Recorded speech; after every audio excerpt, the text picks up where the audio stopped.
All right, and welcome to the 613Golfer podcast, presented this week once again by Ping Golf. And for anybody who now knows that you can get into retail and you can get into pro shops to see this great stuff, all the G425 drivers, hybrids, irons, and fairway woods, you can get in and look at them. You can touch them. You can probably take them out to the range. You can probably demo them in the nets at Golf Town. I don't know about that just yet, but at least you can get your hands on them and look at them. And if you can't get to the retail stores, the pro shops, make sure you go to ca.ping.com and you can check it all out there.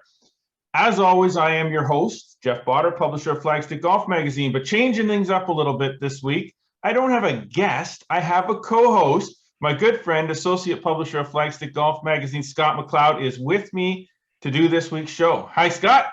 How you doing, man? I'm doing awesome. The bigger question is, how are you?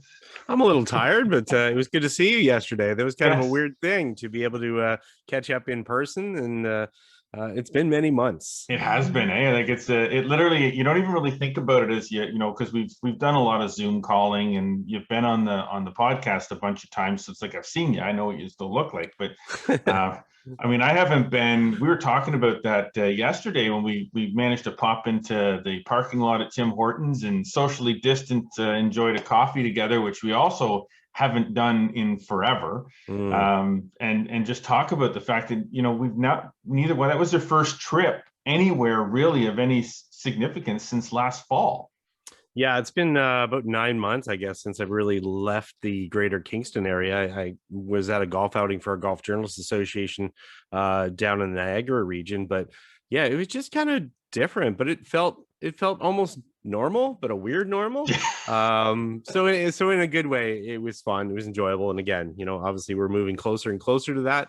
And that's going to be reflected as well in the golf community in the 613. Yeah, for sure. Now, I guess we'll talk a little bit about why you were up here, but I wanted to get into, I said in last week's podcast that this was an exciting time of year for us in our business as golf media, golf journalists, because this is the time of the year when the golf tournaments start happening. And for us, that means, hopefully more this year. Mayhem is what it means. Things get a little bit nuts and crazy for the next 3 or 4 months, but we get to visit the golf courses, we get to see some people playing golf, we get to check out what's going on around the region, and things kind of finally kicked off for us this past weekend at Loyalist Golf Country Club down in Bath, where an event that was postponed was rescheduled, thank goodness, because it's an awesome event. But it finally happened this weekend, and it had a great weekend for it too. Yeah, they did. And you're right. I mean, getting back to having live events, it's not that we don't enjoy in the wintertime, obviously doing lots of updates on flagstick.com. We've always got lots of things going on, but you're writing equipment stories, little bit of travel stuff, lots of other news things that are away from the area, certain tidbits that are in the area, but it's those live events, that interaction, that activity that's happening at the golf courses that really fuels what we do and what we've done for the last 25 years. So to have that Loyalist Junior Showcase back, to see young players come in from around the province and some of the most talented players as well, and to be able to kick off that event. And, this event is important. And I know you've had Jeff James on the podcast, and this event is important because this is really a grassroots effort. There's lots of other tournaments that are high level for junior golfers, but this one mixes the two. It has a lot of top level players there, but it's also a tournament that introduces a lot of young golfers to tournament golf as it is. Yeah, and one of the things about this tournament is I know my youngest son Brandon played in it a number of years ago. He hasn't played in it since, but it was his first golf tournament ever. Yeah, he played in I believe he played in the Bantam, or no, the Pee Wee division back then, and they have walking scores with that group. And I won't say that they didn't play by the rules, but the rules for them were a little bit more relaxed in that that weekend it happened to pour rain the day before the tournament, and the rough was really thick, so they allowed them to kind of move the ball around a little bit in the rough so they could hit it. It was a tournament, there was a winner, but it really was kind of like, if you introduce them the wrong way at that stage, to your point with it being a grassroots event, then it sets a bad taste in their mouth. And if they're spending the whole day hacking it out of the rough and shooting 100, then they're not really going to be that interested in wanting to come back and do it again. So by giving them that opportunity to kind of still play a competitive round of golf, even though it's, a little loose, it keeps their interest, it piques their interest. And then you see that difference as they, get into bantam golf and juvenile and junior golf. And you could see that this weekend. Some of the scores that some of these kids were shooting, they're unbelievable on a really tough golf course down there too.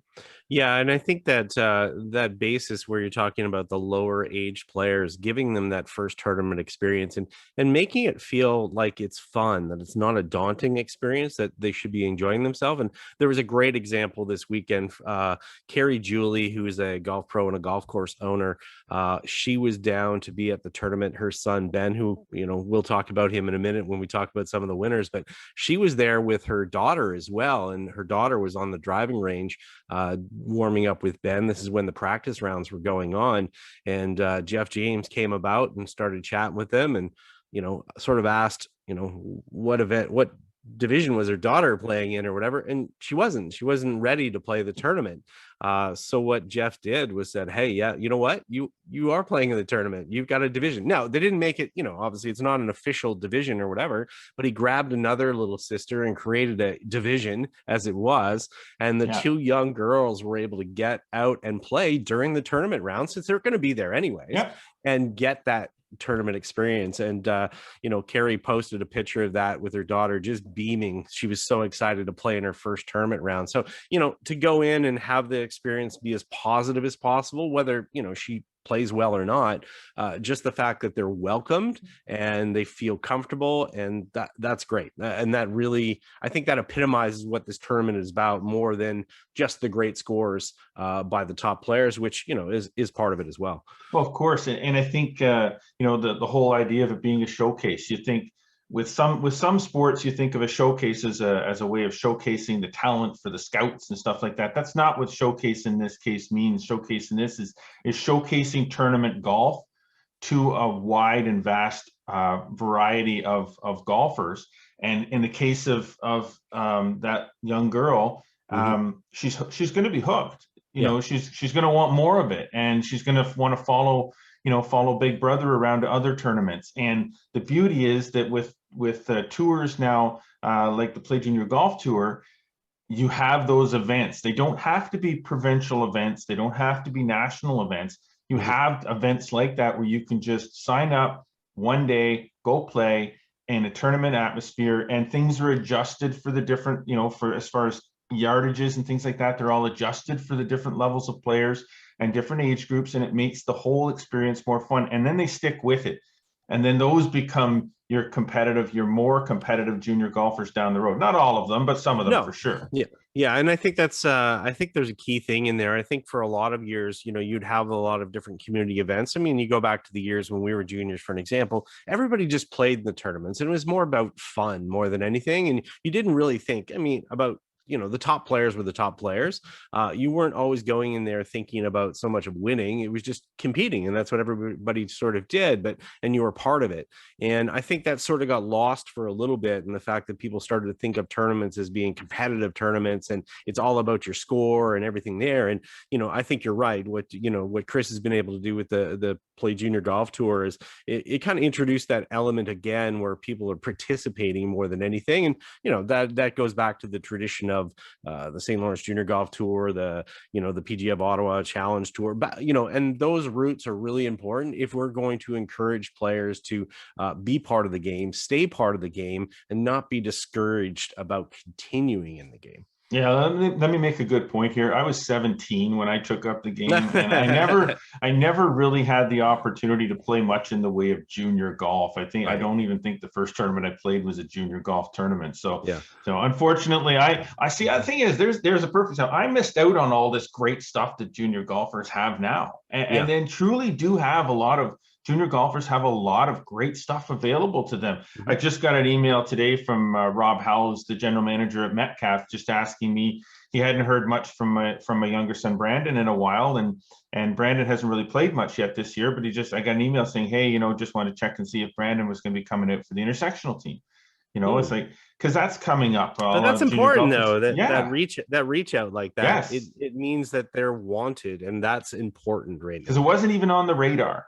Yeah. And now it's something that now all of a sudden, he hasn't played in a while. All of a Right. sudden it's like, yeah, I got to get it. I got to get it and get some rounds in. I really do want to do that. Yeah. So, that excitement starts to come back. And I mean, yeah, school's starting to wind down for all these kids too. So those that are really into it, they've been playing probably for a while now since course is open. But for those that haven't really gotten, the bug to get out and play yet, school's ending and they're going to get out and play. Now, obviously we're talking about this and scoring is not the most important thing. However, it was a golf tournament. There were some winners of the tournament. So who ended up coming out on top in some of those divisions?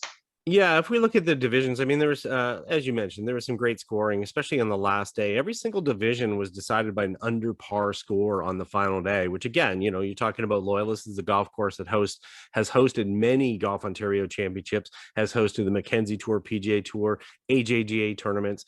So it's no pushover, that's for sure. Emily Zhu won the junior girls. She's from Richmond Hill. She's also a member of Team Canada. I remember following her a couple years ago. She finished second in the Ontario Amateur. 67 in the final round, and incredible score. I'm not surprised by that. And matching that was Ellis Kinnaird from Carleton Place, who also, as I said, matched that score as well to win the junior boys division. So 500 par days on the final day to capture those divisions.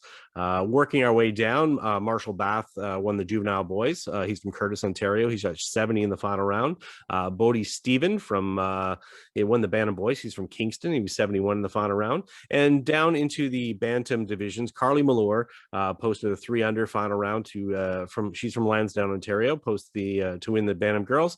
And the previously mentioned Ben Julie won the Pee Wee boys. He was 67 in the final round, all the way from Fenwick, Ontario. Now, of course, they're adjusted to suitable lengths and stuff, but seeing players do this and get under par and get comfortable, that just shows you what a myriad of talent that we have in this country. And a lot of people will look to the LPGA Tour and the PGA Tour and they'll say, wow, where are the next golfers coming from? Don't worry, they're here, they're coming. There's lots of them out there.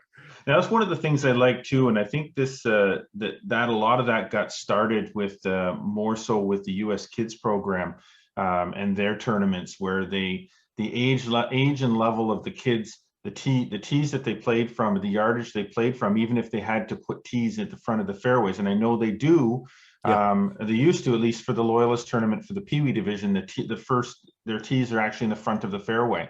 That's so important because you don't want some 12-year-old or 13-year-old kid that hits the ball maybe 150 yards off the tee playing a par 4 that's 400 yards. Yeah, I mean, it doesn't make any sense. It's not good for them. It's bad for their confidence. So I like the fact that they do that, and Chris also does that with the Play Junior Golf Tour.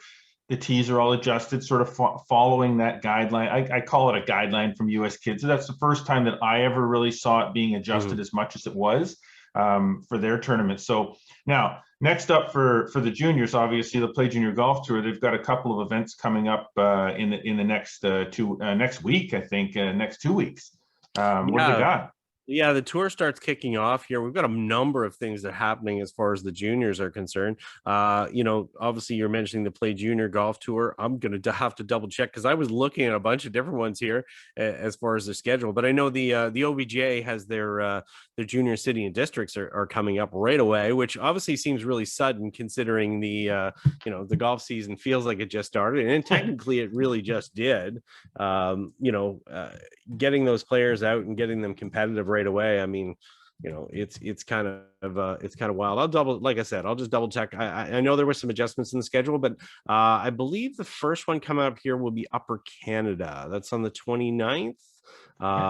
For the Play Junior Golf Tour. And then we'll start to work our way into other events, Smith Falls and the Landings as well in the first couple of weeks of July. But as I mentioned, the OVGA does have the Junior and City District coming up, which I believe is Equinell and Pakenham.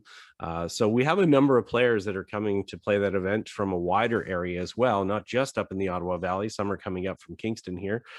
So again, those are pretty important as far as those events. And it's nice to have the tour kicking off for sure. Yeah. Oh no, it's great to get it going. Now, junior golfers aren't the only ones to play golf, Scott. No. So some of us who are a lot of times stuck in offices or pro shops or on the teaching tee, we also have golf tournaments that we can play in. And I say we, but it's not really we. I'm kind of saying you, because it's you. Now, you've been preparing a little bit. A little bit. Well, let's call it off-season preparation. Off-season preparation, sure. And the Flagstick.com Ottawa PGA Tour finally kicked off its first event of the year, and you were fortunate enough. I talked about it last week on the podcast. I said, hey, our buddy Scott MacLeod stepping it up in the senior division at the Spring Open, but. Yeah. How was that? Because it looked like everybody was happy to be out there. I was there watching all the guys tee off. It was great to see everybody that I hadn't seen.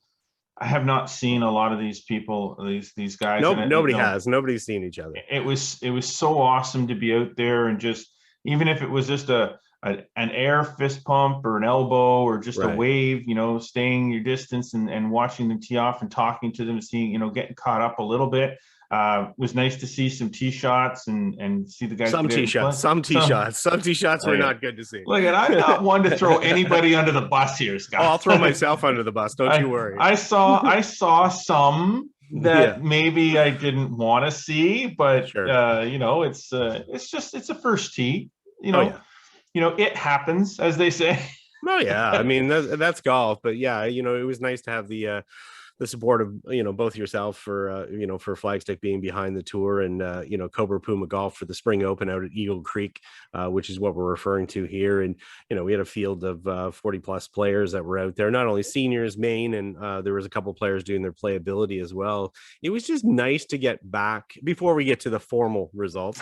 It was just nice to get back to playing, and you're right. I mean, it's much different to hit balls in your garage and make a lot of swing changes, which was bizarre for me, but it's also interesting to go and do that and then try to trust that during a tournament round. And knowing that just making golf swings is not really how you play tournament golf. You got to be prepared in other ways as well. And I would say I was underprepared for my first little bit.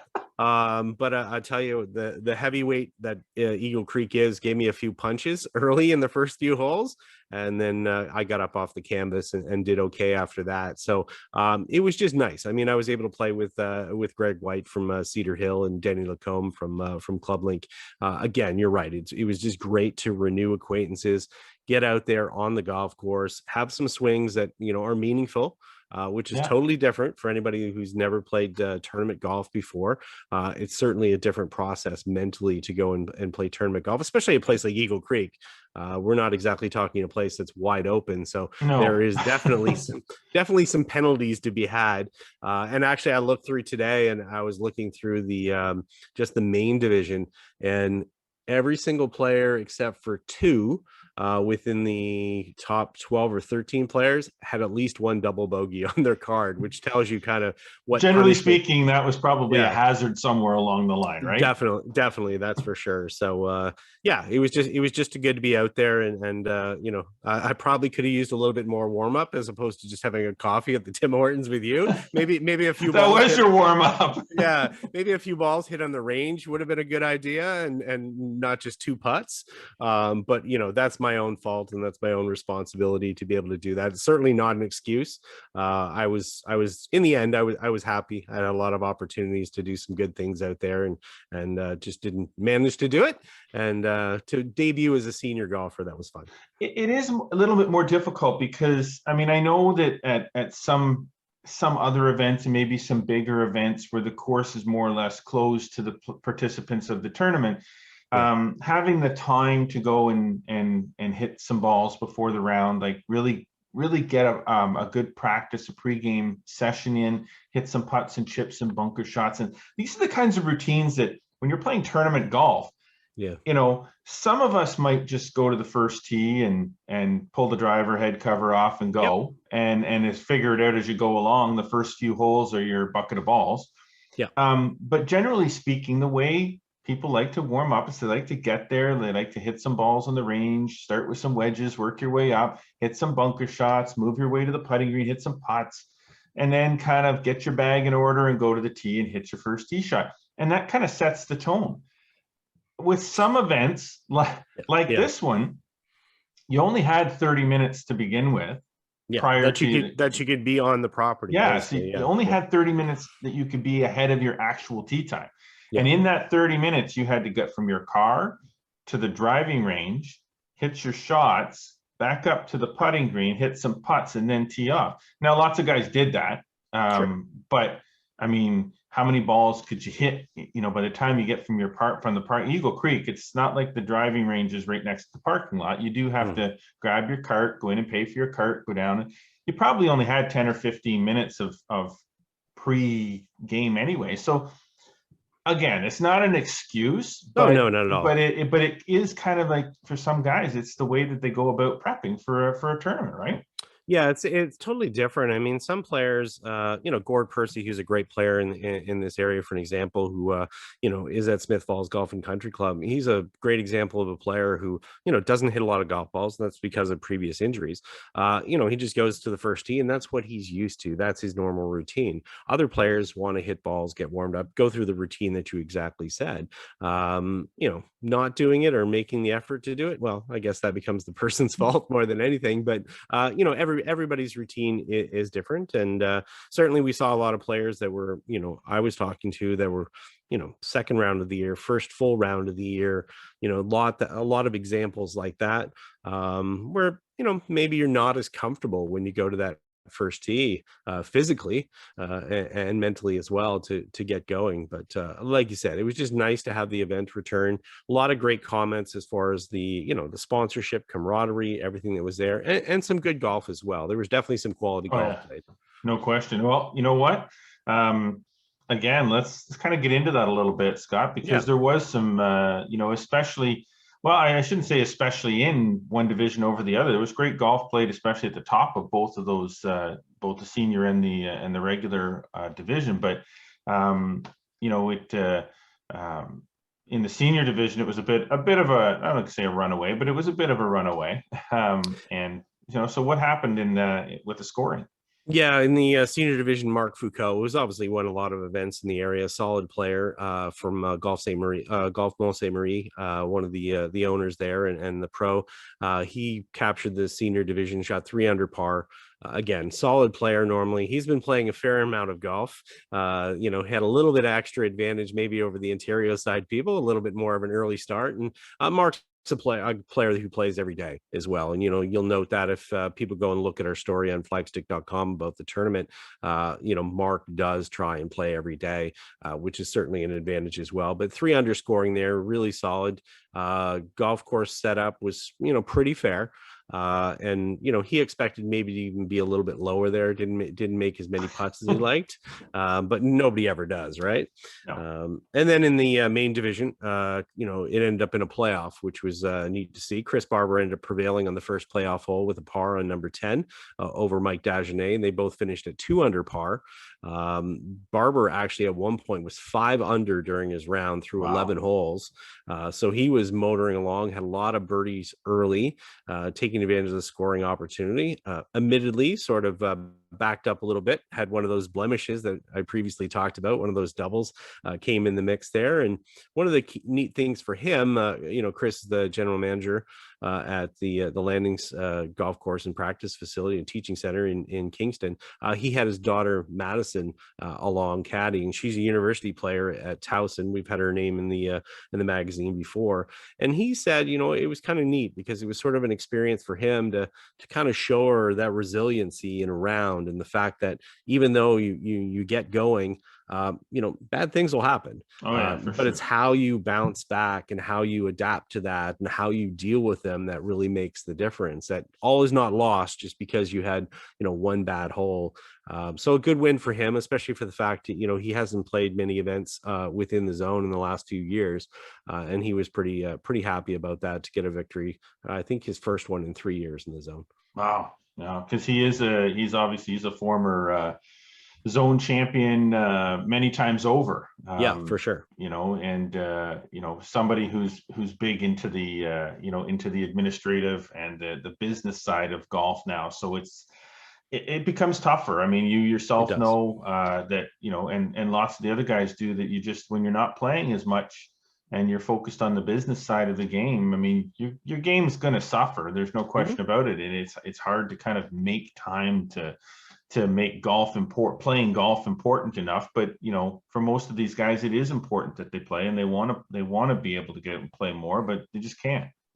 Yeah, and that's just the case. I mean, you have other priorities, and you know, in a lot of cases, I talked to a number of people. You know, because golf is sort of coming back right now, a lot of them are focused on their students. They're focused on their members. They're focused on, you know, pleasing them. So they haven't had that time off yet to maybe go, oh, I need to go hit those extra balls, or you know, work on my putting a little bit. So everybody just said there was just a little bit of rust in their games. No matter who it was, it didn't matter whether that was Mark or Chris, even though they were raising trophies.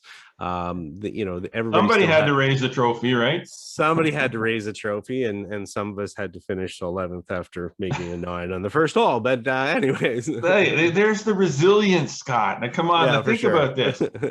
You started off so far back, that the game plan, if there was a game plan in place of how you wanted to approach Eagle Creek, especially, we have to talk to, we don't have to talk about it, we can mention it. You don't usually play Eagle Creek from the white tees. No. The golf course is significantly, it should be easier from the white tees as far as length goes. But in a lot of cases with courses like this, like Eagle Creek, it actually is more difficult, or if you're not used to playing from the forward tees, because a lot of the stuff that's not usually in trouble or, you know, in the way is now in the way.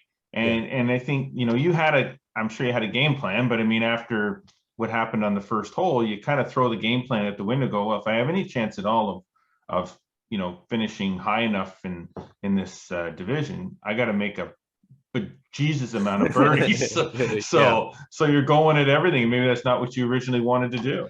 Well, you know, it just became, I mean, you know, again, it is what it is. And I didn't really change strategy too much. The difficulty, I think, more than anything was the fact that I'm probably a more unusual senior, just because I think from a club head speed standpoint, I'm still a little bit higher up there for club head speed. So it becomes awkward. And you're right. I mean, we've been playing this golf course, you and I, going back 25 years, playing Eagle Creek, and, you know, always playing it off the blue tees or the gold tees. And then you move up a bit. There is hazards in play that I never really thought of.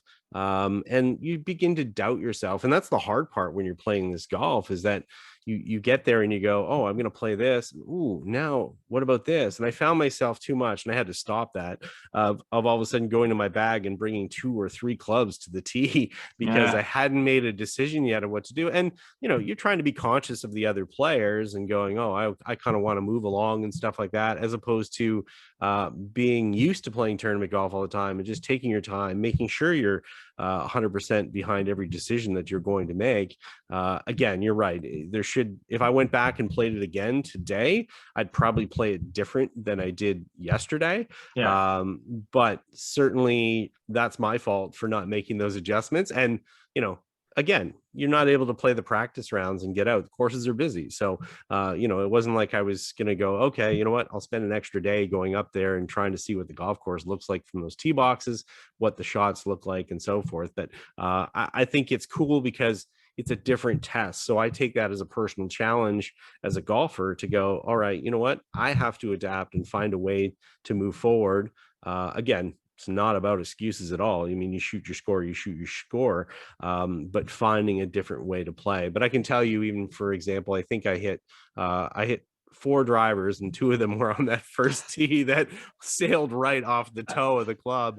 But otherwise, the rest of the day, I realized, you know, I just need to dial it back. And, you know, the only times that it bit me in the end were basically 3 bad tee shots, and they were all, you know, just choosing the wrong club off the tee. So sometimes it's not about the swing, it's about the strategy. Exactly. Now, with golf reopening and now teaching reopening, obviously we talk about, all the different pros and stuff that are there. A lot of them are teachers too. In fact, most of them, are pretty heavily into teaching. So they're all kind of getting back to it. You're getting back to it. How many lessons did you have over the weekend? I think I had 4 Friday night, and then I had 7 on Saturday, and then I tried to rest and get a few holes in on Sunday to prepare. So, but by that time though, you're sort of fried. I mean, it's so hot out there. But again, that's your priority. I mean, Yeah. I don't know. I guess the big thing is that for most people is they realize that, their priority now is the next generation of golfers, is not worrying about your own game. But on the other side of that, it's great to see that there is that demand for that. Yeah. And again, talking to the guys, I mean, it's amazing how much demand there is for instruction right now, and that's a real positive. Oh, that's good. All right, Scott. Well, you're going to stick with me. You're not going anywhere because you are my guest host, my co-host this week on the 613 Golfer podcast. So when we come back, we're going to talk about a good friend. And it's not a particularly happy story, but we're going to deal with that when we get back. Right now, we got to take a quick break, and then Scott's going to stay with us. Don't go anywhere. We're going to be right back. At Ping, our culture of curiosity has been driving innovations for over 60 years. Innovations like the new G425 iron, which brings you greater distance without sacrificing the forgiveness and control you need to play with precision. And with free access to the Arcos Caddy system, you'll play smarter and shoot lower scores. The new Ping G425 iron, better by every measure. Get fit today. Visit ca.ping.com to learn more about G425. All right, and we're back, and I'm with my co-host Scott MacLeod, and I am Jeff Botter, your host. And we mentioned right before the break there that when we came back, we wanted to talk about a good friend. And unfortunately, like I said, it's not a happy story. A very good friend of ours that we've known for a lot of years, Scott more so than myself. But Dave Mills, the former executive director of Golf Ontario Golf Association, golf, the GAO, he passed away last week. And it's very sad news for the industry. We've lost a really, really important part of the golf industry, a person whose deep roots in the industry and has been a big part of the growth of the game over the years as well. But Scott, you knew Dave. I knew Dave well, but you knew Dave and the family far more than I do. Why don't you just, sort of speak to, how, what this means, what this feels like for you and for others who knew him. Yeah, obviously it was a sad occasion to hear of his passing. He hadn't been well, but obviously, at age 74, it's far too young. Great family, wife Judy, who's just a doll, and his kids, knowing them, I don't know, we'll go back now to probably 30 years now. John, who went on to play in the PGA Tour, Jeff, who's a PGA of Canada professional, their sister Jennifer, who's a volleyball coach in the States. All of them went on scholarships to the States, and this family had a long tie to this region, Deep River. Dave originally worked for Ontario Hydro, was a hydro manager, worked at Deep River, as I said, worked in Belleville as well. Eventually also lived in Brooklyn, Ontario. But what happened was he gradually got involved with these kids and how they were playing the game of golf, and realized that there were some different things that sort of had to happen in junior golf, for an example. And he created some opportunities for kids to get scholarships, because he found out a lot in his own studying of what was happening with his kids. Was very active in the community in Belleville when they had their first when they first lived there, and he played out of Bay of Quinte, and so did his kids. Organized a lot of different things as a junior rep, and then eventually he became a junior rep with the what would become Golf Ontario. Got very active with the association, and then eventually worked his way onto the board for the OGA. And they got to a point where the organization was looking for an executive director, and he basically said, "Hey, I'll jump off the board and I'll consider the position if if that's what we need to do." The neat part about him is that he realized that it wasn't about him, it wasn't about his kids. He looked at the Golf Ontario as the future of the game, the foundation of the game in the province, and as a result of it, he felt that there's things that need to be done as far as organizing the association that much more. So he gave his all when he went in there.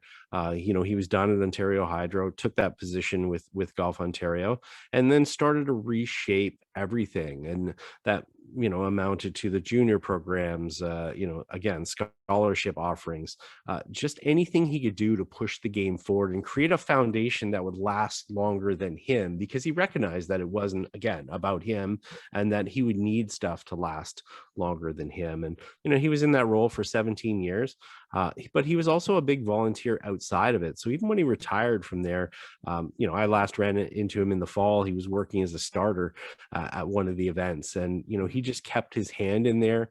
He was the chairperson for the Belleville Sports Hall of Fame. It didn't matter, it didn't matter to him, what the need was. If he could fill a role there, he would. And obviously we became quite involved with him in multiple ways. Obviously the Golf in the Schools program, which was, his push originally, and then obviously expanded out to, Golf Canada as well. And then Ontario Golf News. And I know for yourself, you had a lot of interactions with Dave, but probably some of the more memorable ones came because of, us taking on Ontario Golf News back in 2013. Yeah. I remember the first time that Dave and I actually had a conversation about Ontario Golf News. Obviously, Ontario Golf News was the magazine that Flagstick was originally patterned after, the magazine that I grew up as a golfer reading. And it kind of it faded away, and then we had Dave contacted us, and he really wanted us to be the ones to kind of take over, because he knew what we were doing up here was exactly what he wanted to see continue as a provincial publication. And I remember I was sitting on a bench on one of the tees out at Les Vieux Moulins, and I had just been out there for a meeting. I wasn't golfing, and I spent probably the better part of an hour and a half to 2 hours on a cell phone, at Le Vieux Moulin over in Quebec, and we just sat there and we talked it all through. And he was very, non-pressure. He really wanted us to do it, but he wasn't making me feel like if we were doing anything wrong by not doing it if we couldn't. And at the time, it did not pan out for us to take on that role, but eventually, we did, and we ended up doing the digital Ontario Golf News, and we ended up doing now what is OGN Digest, or Ontario Golf News Digest, which goes out to all of the members, member players of the of Golf Ontario. And that was all through those conversations with Dave. And I also remember the conversations that Dave and I had when they started to look at Ottawa as more as part of Golf Ontario, right, as opposed to part of Golf Quebec. And there was that whole transition where a number of golf courses started to become, and that was his thing. Like, he was very adamant about wanting to see that connection between Ottawa and the rest of Ontario be sealed up. And he made trips down here all the time to talk to golf course owners and managers and pros about what it would mean to be, part of the golf at that time, the Ontario Golf Association, or Golf Association of Ontario.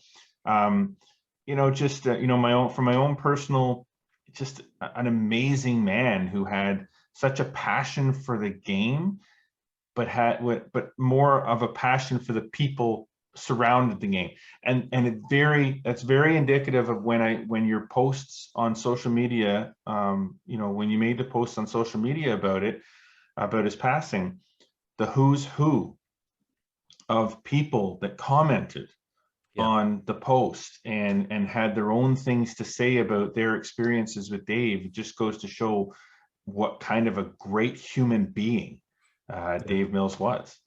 Yeah, and as you said, they were personal experiences, and that was the difference. I mean, most people, they look at an organization, they look at it as administration, but these were pure connections. These were people that were junior golfers that were helped out, that eventually went on to maybe play the Mackenzie Tour, or become a college coach, or become an agent, or I mean, and it was endless as far as the number of people who had met Dave over the years and had been impacted by decisions he had made or efforts that he had made. And you're right, it was the people that was important to him. And thankfully, I look back now and I look at the number of times that he quietly did a lot of work that people didn't know about. And I know for myself, we had many lunches, many phone calls. I even went back and looked at my email trails the other day and had to laugh at how many emails that were just over little things that he was interested in.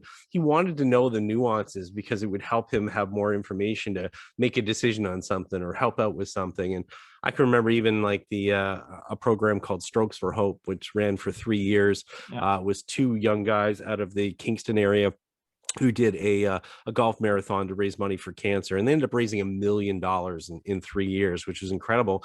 And Dave was there. He was behind that. I mean, he was physically there and came for the tee up. He knew how important that was, and what a great event it was, and how impactful golf could be. Mm-hmm. And I think that was the one thing for him, is he knew how impactful golf could be. So, yes, when Golf Ontario was trying to reach out and say, hey, you know what, we want to reach more golfers around Ontario. We want to reach more clubs.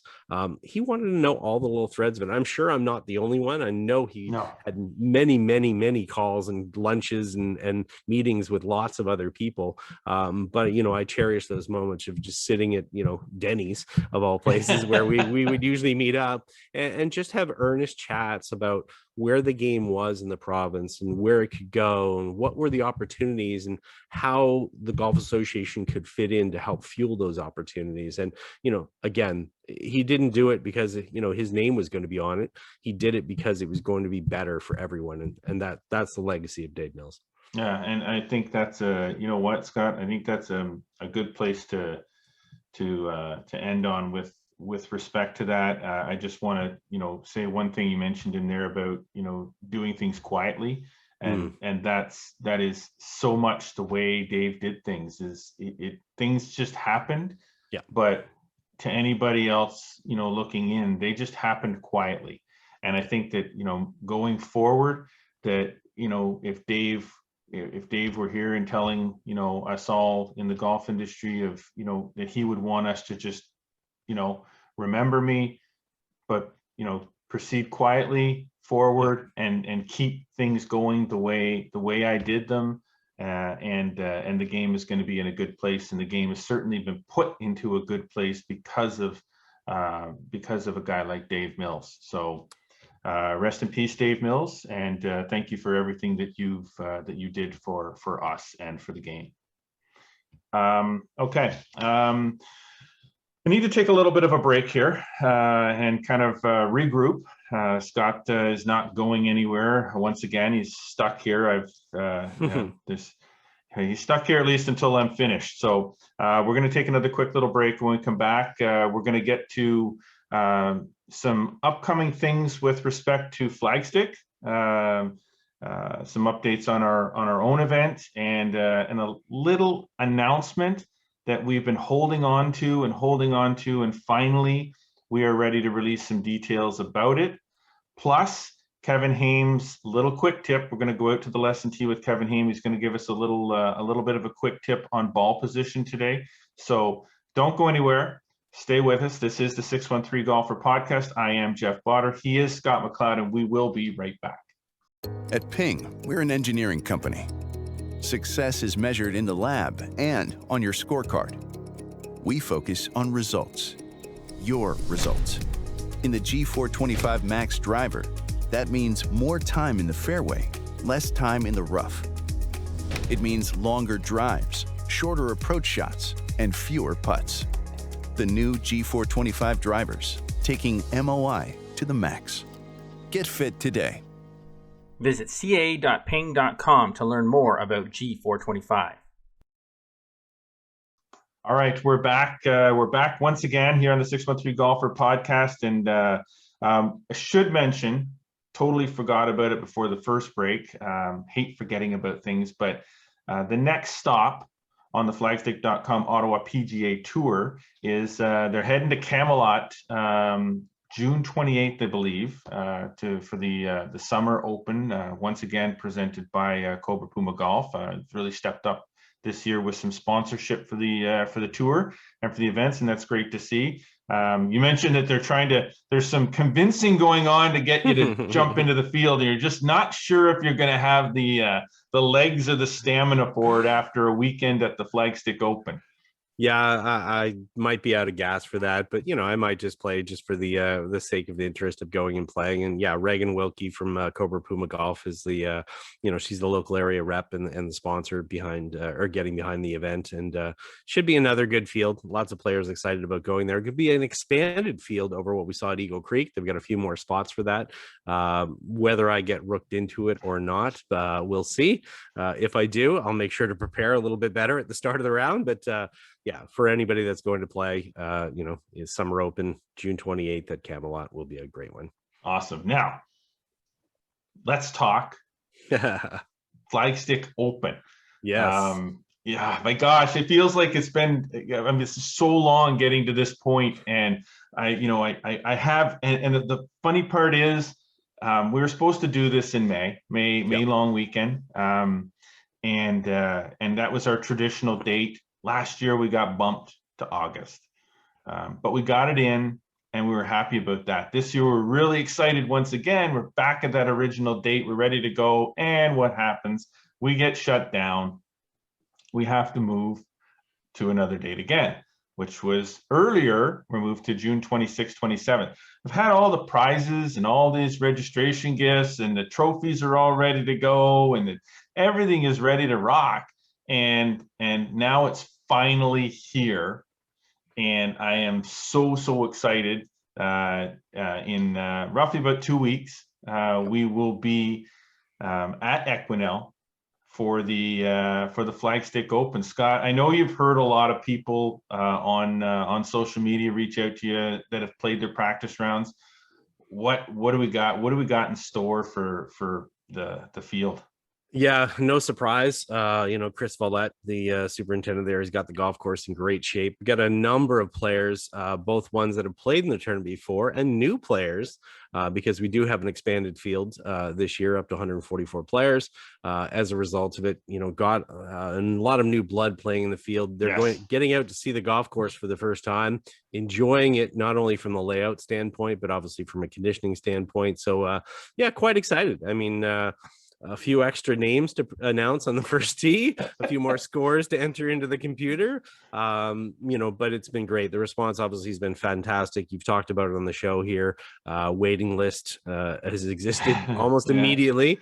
Still getting calls and messages from people going, "Hey, is there a spot in the field?" And obviously we wish we could accommodate everybody. And unfortunately, there was a few dropouts because of scheduling errors, or not errors, but scheduling changes for some people. Yeah. A two-time winner like Noah Steele, for an example, is playing in the Sunahana Amateur down in Pennsylvania, excuse me.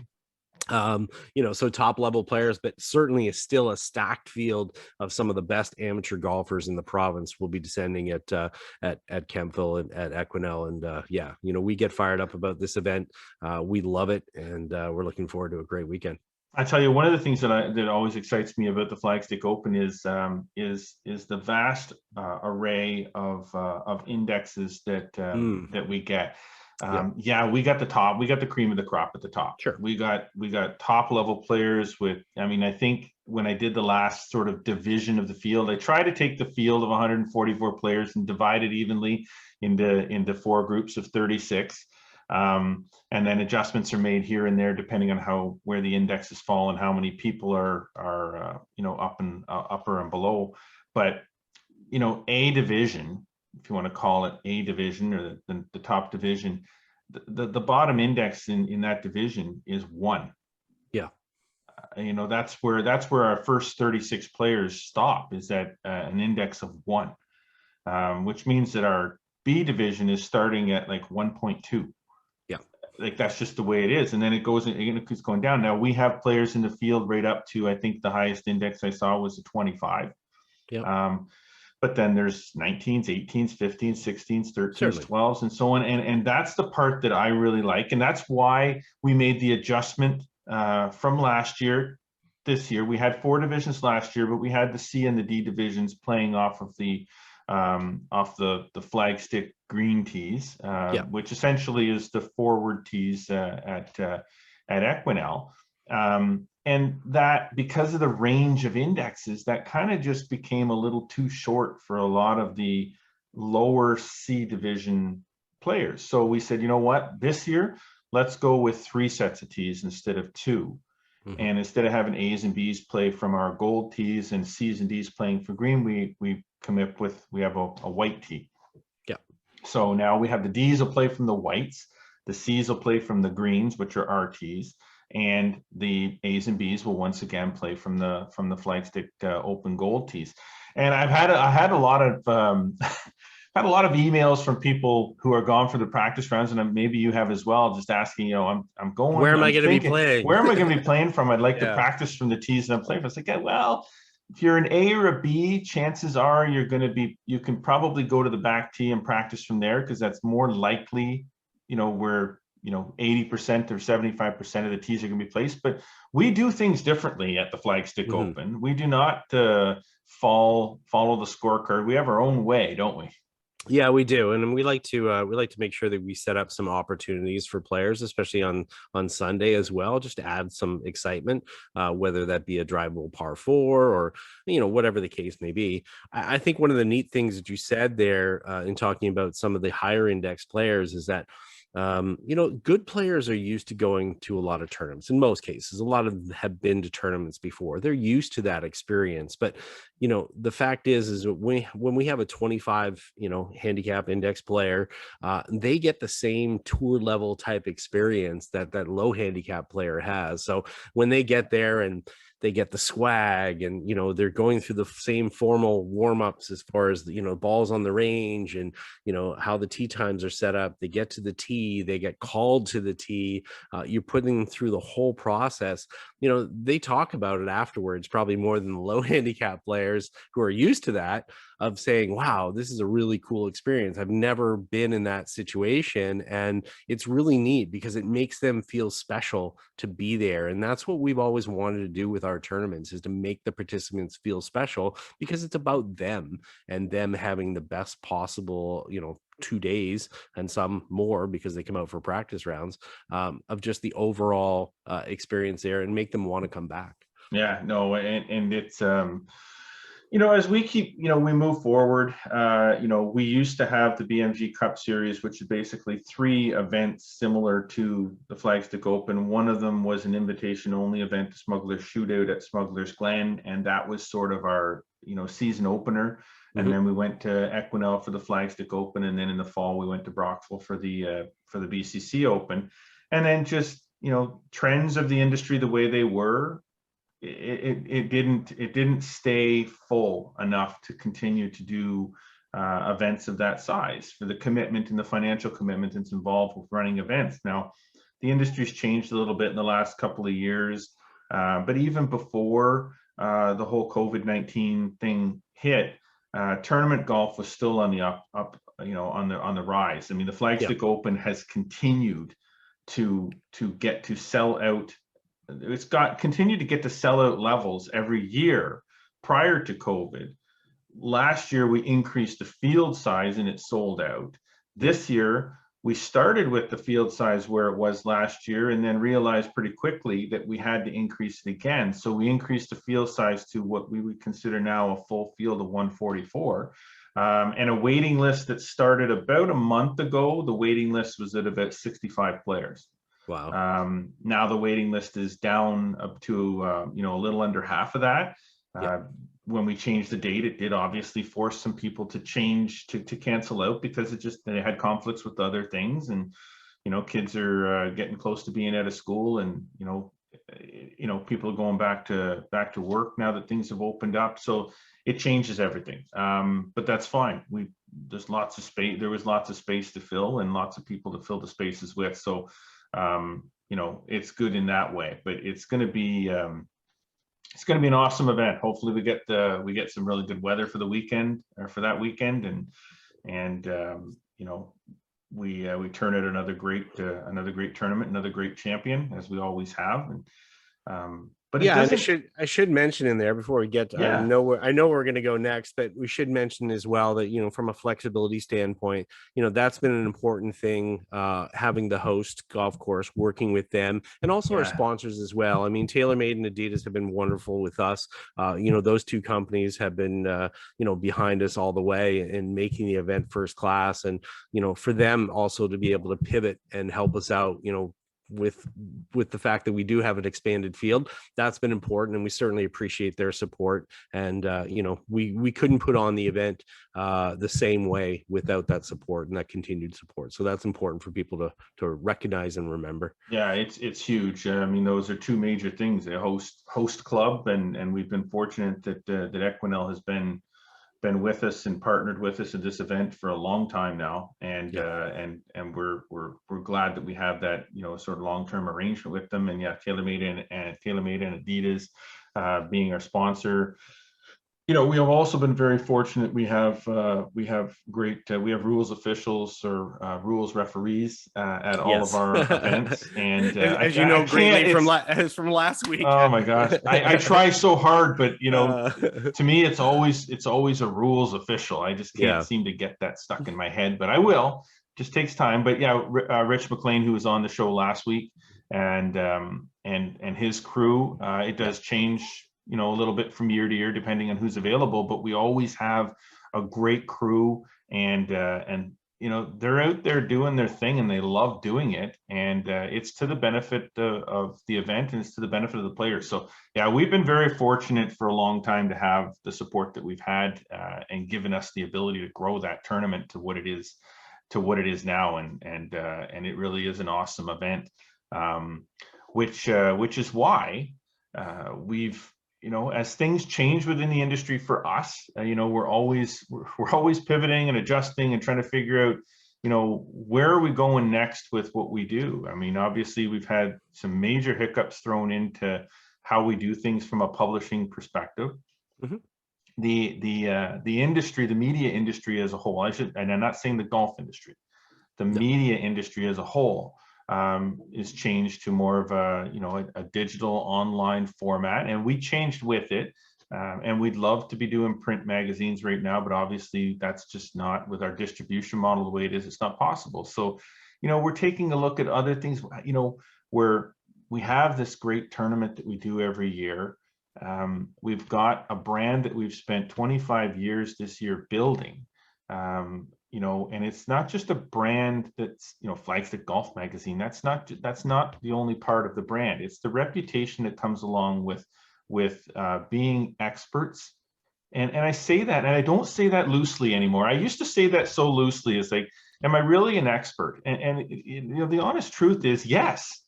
After 25 years of being in the golf industry and being a part of all facets of the golf industry, not just publishing magazines, everything, I would very much consider, us experts at this. So we've talked about, way back at the beginning of this year, we talked about the idea of, maybe we should look at doing another event. But do we want to do something the same? Do we want to do something different? We both kind of decided that if we were going to do another event, that we wanted to do something that was unique. Mm-hmm. So we talked to Joe, you and I chatted, we brought Rich McLean into the fold and talked about, okay, what do we want to do? This is a lot of conversations. People should know this is not 1 week.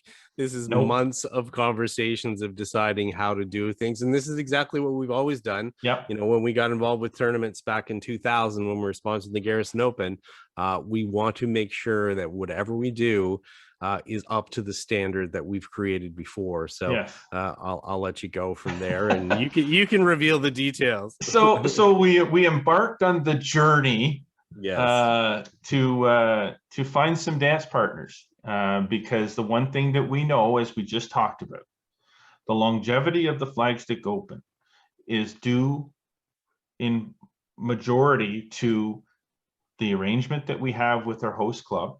Yep. And the sponsorship that we have with TaylorMade and Adidas. And the volunteers through the rules referees and our team. You know, before you even get into opening a registration, you have to have all of those things lined up and ready to go. We finally had decided on a format and then started the wheels rolling. And we have an event that we're going to be taking place. It's going to be taking place this fall in September. We are going to have the Flagstick 2-ball championships. And I say championships because there are going to be, although both of these are going to be taking place simultaneously on the same weekend, yep. We will have both a men's and a women's event. You have the men's 2-ball championship and the women's 2-ball championship. So it's a 2-person team event. And it's going to be held September 11th and 12th of this year at the Brockville Country Club. Brockville has Jason Walmark, the new GM that came on board there last year. It's just a perfect year to take over as GM of a golf club. Sure. But he's weathered the storm, originally from this area. We will have Jason on. Hopefully we'll have Jason on next episode to talk about his journey to becoming the GM at Brockville and also about the event. But for now, Jason and I had numerous conversations about this. They wanted to have an event back there.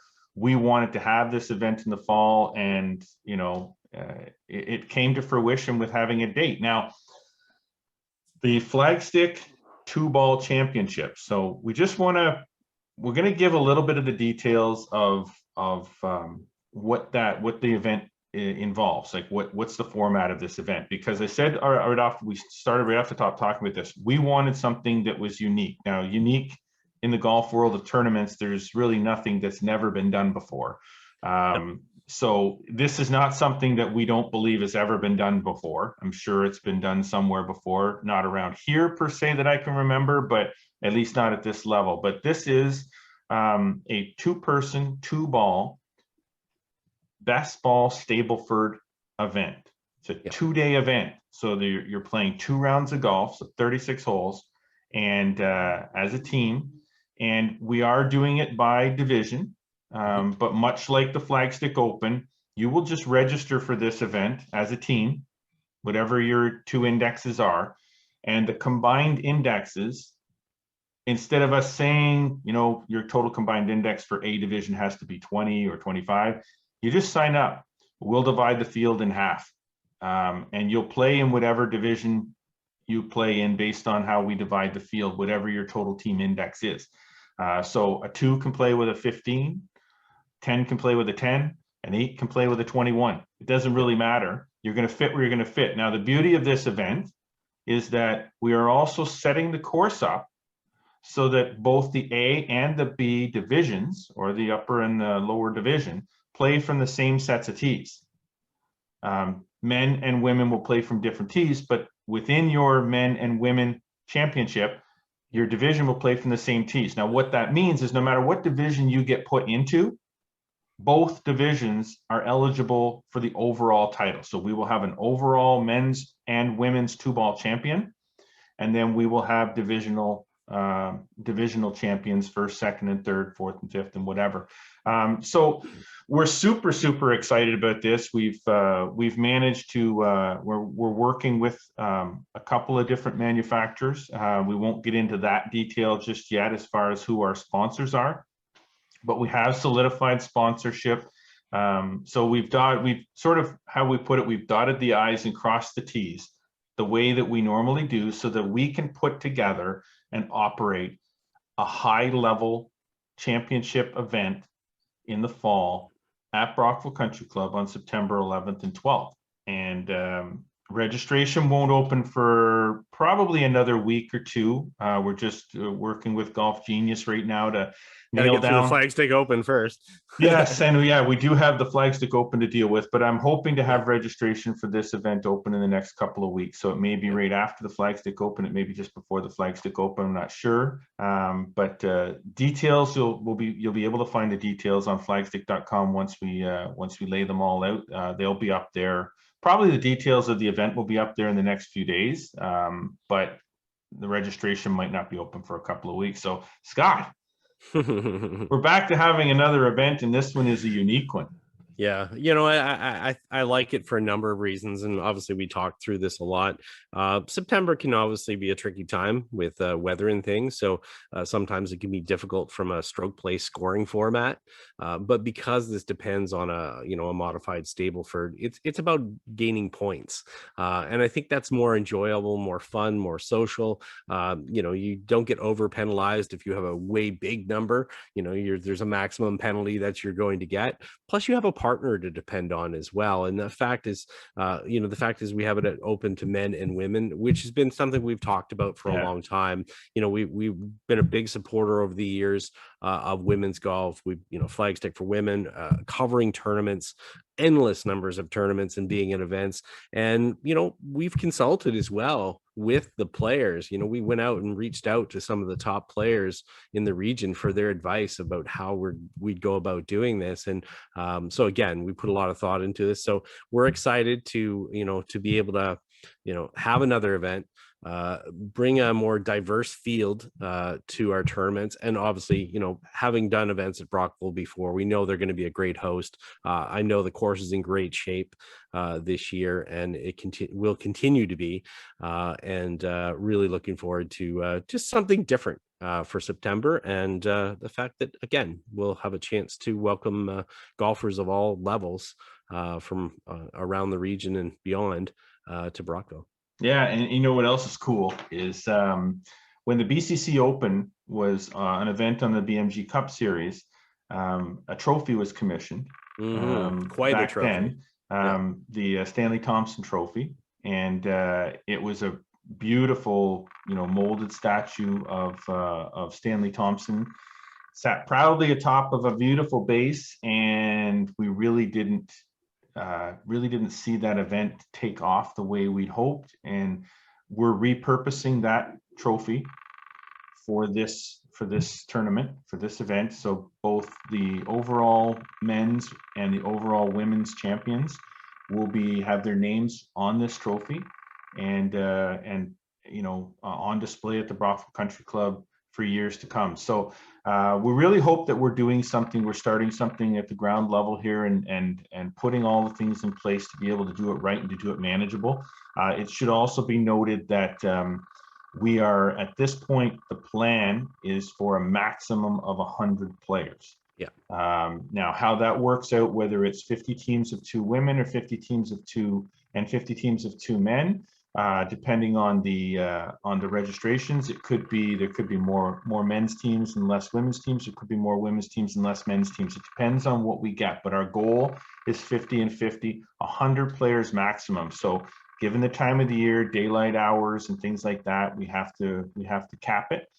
So when you do see that registration open up and you want to participate, get on it. Because I'm pretty sure that if the Flagstick Open is any indication, that 100 players, 50 teams of 2 are going to be gone and sold out pretty quickly. So yeah, I agree 100%. I mean, just a few people that we've quietly mentioned that we were working on something, and we mentioned there was a possibility that there might be a team event. They are immediately, boom, I'm in. Let me know when things happen, if things formalize, and obviously now they're a lot more formalized. So certainly, as you mentioned, the spaces will go very quickly. So if you do have an interest in it, do not hesitate. Otherwise, you might end up sitting on a waiting list, and that's not where you want to be. No, as some can already attest to, they don't want to be sitting on a waiting list for anything.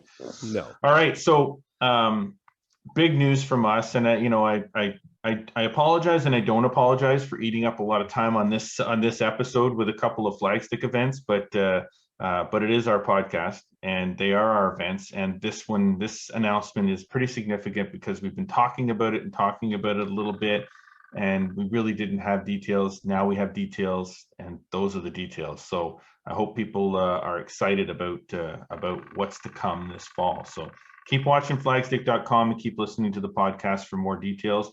I'm sure that Scott and his co-host Stefan Tidorf on T-Talk will be happy to throw up a mention of it over there and keep you informed as well if you happen to be listening from outside the 613. Now, as is always the time in this show, Scott, we're gonna take our past things aside and let Kevin Hain from the Kevin Hain Golf School, Kevin Hain Golf Center, take us out to the lesson tee and give us his little quick tip. They're short, they're sweet, but they're effective.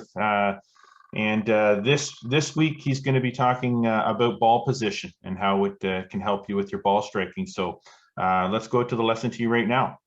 Tell you one thing, if you take a lesson at the Kevin Hain Golf School, we'll be using alignment sticks to help you with your aim and your ball position. The truth is, most golfers have the golf ball too far back. They're in front of the ball, so it leads to digging and getting stuck, we call it in golf.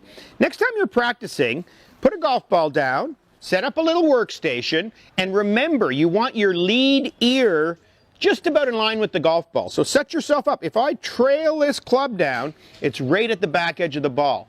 When you play sports, you want to be behind something to hit it. And this simple little check will help make sure that you're behind the ball and can hit it squarely. Next time you're practicing at the Kevin Hain Golf Center, give it a try. I like it, Kevin. I like it a lot. Once again, it's one of those ones that I think I can use in the Botter driving range and practice facility. Is that what you're calling it? Yeah, well, we'll give it a name because it does really just involve having the right setup station and focusing on using something that you already have. You don't need any special training aid to work with that tip. So thanks again for that, Kevin. Well, once again, that's it. Yep. We've got nothing more to share for this week. Got to save some for next week. Scott MacLeod, I want to thank you very much for joining me as my co-host. I've been hoping at some point or another we'd be able to do this, and it's always fun to just be able to talk golf more candidly than scripted. Yeah. And so thanks very much for jumping in this week. Yeah, no problem. Always happy to dive in, and anytime that you need a co-host, you need a co-pilot, I'm there for you. Beautiful, beautiful. Well, that's all we got for this week, everybody. I want to thank Scott once again for coming on. I want to thank Kevin for his great quick tip again. I want to make sure that I thank our friends at Ping Golf Canada and for being our sponsor again this week. We can't do these shows without sponsors. They pay for things that I can't pay for out of my own pocket. So we do appreciate that. And like I said before, get out, try the product. The G425 irons, drivers, fairways, and hybrids. Amazing product, amazing clubs. Get them in your hands and try them. And if you can't get out to a driving range, you can't get out to a pro shop or retailer, go to ca.ping.com and you'll get every detail you need about these great products there. Thanks, everybody.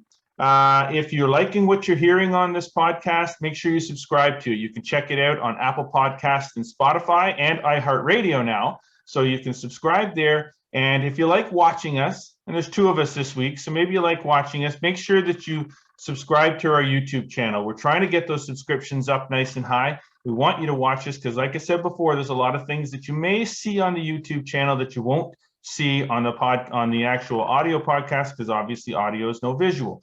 So like us, click the notification button, make sure you get every single episode when we release it. Go to flagstick.com if you haven't been able to see them on YouTube or on the subscription on the audio channels. Go to flagstick.com. Every single episode we've done, including episodes of Tea Talk with Scott and Steph, are up there for you to check out. Thanks again. I'm Jeff Botter. He's Scott MacLeod. This is the 613 Golfer podcast. Have a great golf week, everybody. And always remember, go for the stick.